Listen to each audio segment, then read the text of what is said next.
Hoy celebramos con la Iglesia de Madrid a San José María Rubio Peralta, presbítero, memoria. Nació en Dalías, Almería, en 1864. Fue ordenado sacerdote en Madrid. Ejerció el ministerio parroquial en los pueblos de Chinchón y Estremera, siendo más tarde profesor del Seminario de Madrid y notario de la Curia Diocesana. Ingresó en la Compañía de Jesús a los 42 años y después de 5 años de formación se dedicó por entero a la predicación, la dirección espiritual y el ministerio de la reconciliación. Fue un verdadero padre para los pobres y abandonados y formó muchos apóstoles laicos. Murió en Aranjuez el año 1919. Fue beatificado por el Papa Juan Pablo II el 6 de octubre de 1985, donde lo llamó el Apóstol de Madrid. Y fue canonizado también por el mismo Papa Santo el 4 de mayo del año 2003. Lectura del libro de los Hechos de los Apóstoles. En aquellos días, cuando en Iconio se produjeron conatos de violencia de parte de los gentiles y de los judíos con sus autoridades para maltratar a Pablo y Bernabé y apedrearlos, al darse cuenta de la situación, huyeron a las ciudades de Licaonia, a Listra y Derbe y alrededores, donde se pusieron a predicar el Evangelio. Había en Listra sentado un hombre impedido de pies, cojo desde el seno de su madre. Nunca había podido andar. Estaba escuchando las palabras de Pablo y éste, fijando en él la vista y viendo que tenía una fe capaz de obtener la salud, le dijo en voz alta: «Levántate, ponte derecho sobre tus pies». El hombre dio un salto y echó a andar. Al ver lo que Pablo había hecho, el gentío exclamó en lengua de Licaonía: «Los dioses en figura de hombres han bajado a visitarnos». A Bernabé lo llamaban Zeus y a Pablo Hermes, porque se encargaba de hablar. El sacerdote del templo de Zeus, que estaba a la entrada de la ciudad, trajo a las puertas toros y guirnaldas, y con la gente quería ofrecerles un sacrificio. Al oír los apóstoles Bernabé y Pablo, se rasgaron el manto e irrumpieron por medio del gentío, gritando y diciendo: «Hombres, ¿qué hacéis? También nosotros somos humanos, de vuestra misma condición. Os anunciamos esta buena noticia, que dejéis los ídolos vanos y os convirtáis al Dios vivo, que hizo el cielo, la tierra y el mar y todo lo que contienen. En las generaciones pasadas permitió que cada pueblo anduviera por su camino, aunque no ha dejado de dar testimonio de sí mismo con sus beneficios, mandando desde el cielo la lluvia y las cosechas a sus tiempos, dándoles comida y alegría en abundancia». Con estas palabras, a duras penas, disuadieron al gentío de que les ofrecieran un sacrificio. Palabra de Dios. Te alabamos. No a nosotros, Señor, sino a tu nombre da la gloria. No a nosotros, Señor, sino a tu nombre da la gloria. No a nosotros, Señor, no a nosotros, sino a tu nombre da la gloria, por tu bondad, por tu lealtad. ¿Por qué han de decir las naciones: ¿dónde está tu Dios? No a nosotros, Señor, sino a tu nombre da la gloria. Nuestro Dios está en el cielo, lo que quiere lo hace. Sus ídolos, en cambio, son plata y oro, hechura de manos humanas. No a nosotros, Señor, sino a la gloria.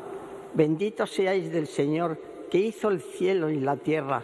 El cielo pertenece al Señor, la tierra se les ha dado a los hombres.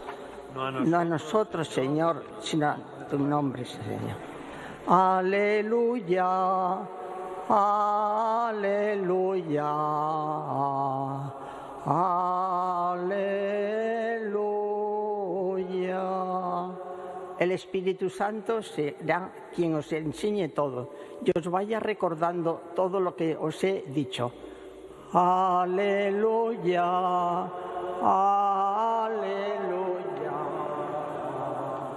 aleluya.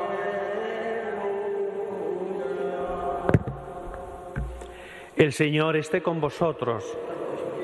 Lectura del Santo Evangelio según San Juan.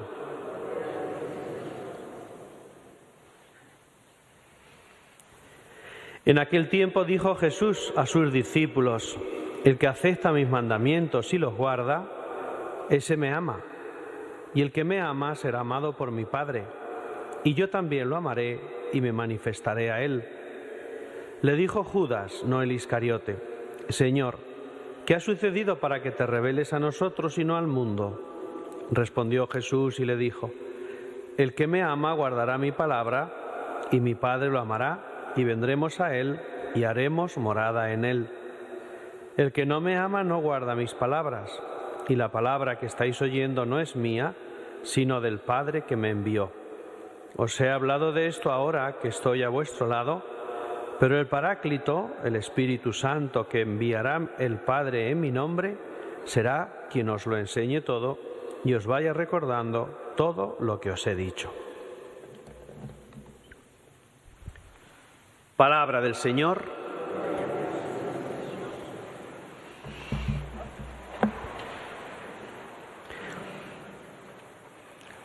Queridos hermanos aquí presentes, queridos hermanos ancianos, enfermos, impedidos de cualquier tipo, que seguís esta Eucaristía por la televisión.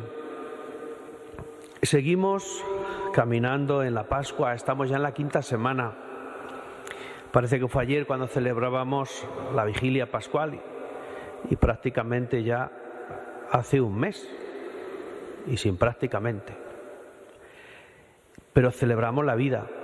Seguimos en esta cincuentena pascual y hoy la palabra de Dios nos va a hablar de dos conceptos esenciales en nuestra vida. Y uno es la fe frente a la idolatría y el otro es el amor que se manifiesta en las obras. En los Hechos de los Apóstoles, que estamos leyendo durante toda esta Pascua, vemos la actividad de los discípulos. Ahora estamos con la actividad misionera de Pablo y de Bernabé. Esa continua predicación y esa continua conversión de tantas personas al escuchar su palabra. Hoy se van a encontrar, por un lado, con persecución, siempre la palabra de Dios en los foros donde se predicaba caía, no bien para todos, y algunos enseguida la tomaban con los discípulos de Jesús. Y eso es lo que aparece al inicio de la lectura de hoy.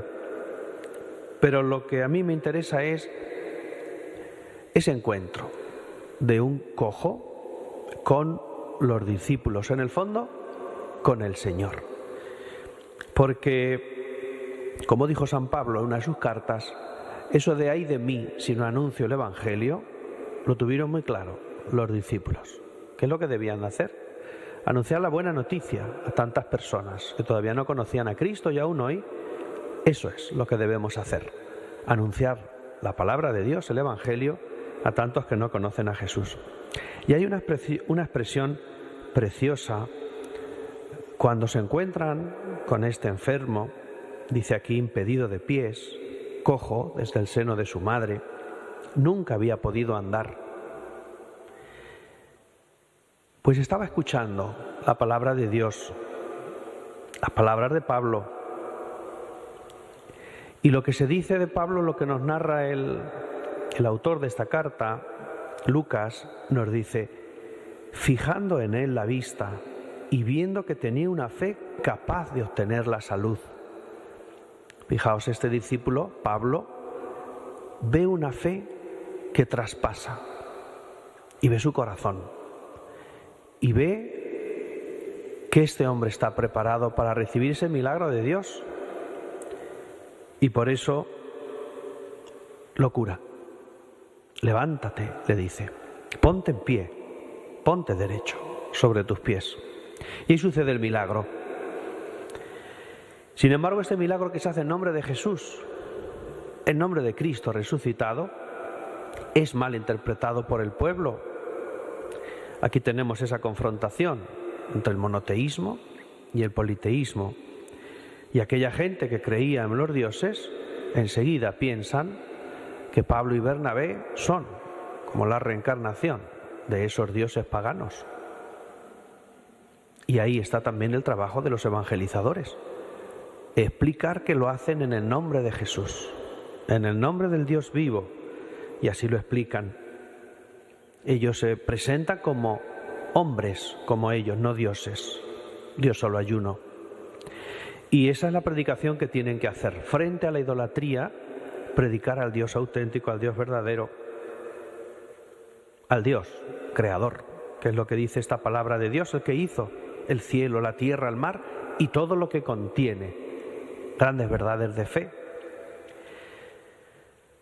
Pues ojalá y también nosotros seamos capaces de dar testimonio en todo lo que hacemos del Dios vivo y verdadero. Que nuestras obras hablen de Dios. Que no haya confusión. Por eso en el Salmo hemos tenido que decir o rezar lo que nos propone este salmista, que tiene que ver con esta experiencia de Pablo y Bernabé. No a nosotros, sino a tu nombre da la gloria. Lo que hacemos lo hacemos por Dios. No nos predicamos a nosotros mismos, dirá también San Pablo en otro de los pasajes de sus cartas, sino al Dios muerto y resucitado por nuestra salvación. A ese predicamos. Porque en el fondo, si nos predicamos a nosotros mismos, pues queremos hacer otra cosa. Fundar una religión, creernos los protagonistas, y realmente el que mueve toda la historia de nuestra salvación es el que muere por nosotros en la cruz y el que resucita por nuestra salvación. A Él la gloria. Frente a los ídolos, Cristo, el resucitado. Y la lectura del Evangelio, este pasaje de San Juan que hemos escuchado, también es para nosotros muy significativo, porque frente o junto a la fe que se nos pone en la primera lectura, la fe verdadera, el evangelista San Juan nos presenta un concepto fundamental en su evangelio: el amor. El amar. El amar sabemos que es hasta las últimas consecuencias, como hace Jesús, hasta morir en la cruz, como hicieron tantos mártires. Y eso habla de Dios. Pero hoy Jesús nos dice: el que acepta mis mandamientos y los guarda, ese me ama. Por eso amar también es ser fiel. Amar es obrar como hace Jesús. Guardar los mandamientos significa que estamos en comunión con Dios. Que hacemos ese doble movimiento: yo lo amo porque Él me ama. En el fondo es una respuesta al amor de Dios. Es una relación.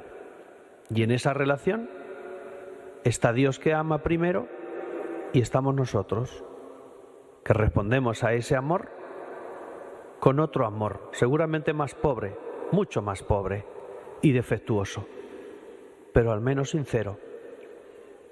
Y eso se debe manifestar en guardar la palabra, en cumplir los mandamientos, y eso hemos de expresar y vivir en nuestra propia vida, en nuestras obras. Si no se nota en nuestras obras que amamos a Dios, es que a lo mejor ese amor no está bien expresado, o a lo mejor está un poco confundido, como hacían estos de la palabra de Dios de la primera lectura.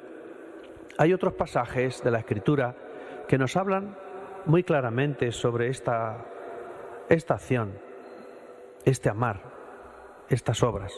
Dice: no se puede amar a Dios, a quien no vemos, si no amamos al prójimo, a quien sí que vemos. Esa es una manera de expresar ese amor. Amando a nuestro prójimo, seremos capaces de amar también a Dios. Si no, sería una incoherencia. Son obras y no palabras. Dice el refrán castellano que habéis oído tantas veces: obras son amores y no buenas razones, ¿no? Bueno, pues ahí se debe notar, ¿no?, nuestro amor a Dios. Las obras expresan nuestra fe. San Agustín diría en una de sus expresiones más conocidas aquello de: ama y haz lo que quieras, porque realmente el que ama va a hacer el bien. El que ama no se va a aprovechar de nadie, el que ama no va a engañar, el que ama no va a violentar, no va a robar, va a respetar. Y por eso amar, dirá Jesús, es cumplir la ley entera. Esa es la clave. También nos dice la Escritura en otro pasaje que lo que hay en el corazón, eso es lo que se manifiesta en el exterior. Y por eso si del corazón sale lo bueno, en nuestras obras se manifestarán cosas buenas. Esa es la coherencia de nuestra vida y de nuestra fe. Que seamos capaces de expresar lo que vivimos interiormente, aquello que creemos. Y esto es lo que nos dice Jesús que nos enseñará el Espíritu Santo. Es el Espíritu Santo el que con su fuerza nos hace actuar de esta manera. A mí me gustaría insistir en esta expresión que dice Jesús. Dice, el Paráclito, el Espíritu Santo, será quien os lo enseñe todo y os vaya recordando todo lo que os he dicho. Porque recordar para los discípulos, tal como se lo dice Jesús, es volver a pasar por el corazón todo aquello que Jesús les fue diciendo. Justo en el momento de la resurrección, los discípulos empezaron a recordar todo lo que les había dicho y a entender. Con la fuerza del Espíritu Santo fue enseñando y recordando todo lo que Jesús ya había expresado. Y no se entendía, o no lo entendían. No sé, dureza de corazón, cerrazón de mente, difícil de entender para la mentalidad de ese momento. Pues que también nosotros seamos capaces de recordar lo aprendido, lo vivido, renovar nuestra fe, hacer la vida con la gente más cercana y que el Espíritu Santo nos siga impulsando a hacer el bien, a amar, a vivir la palabra de Dios y a expresarla cada día con nuestros hermanos. Que así sea.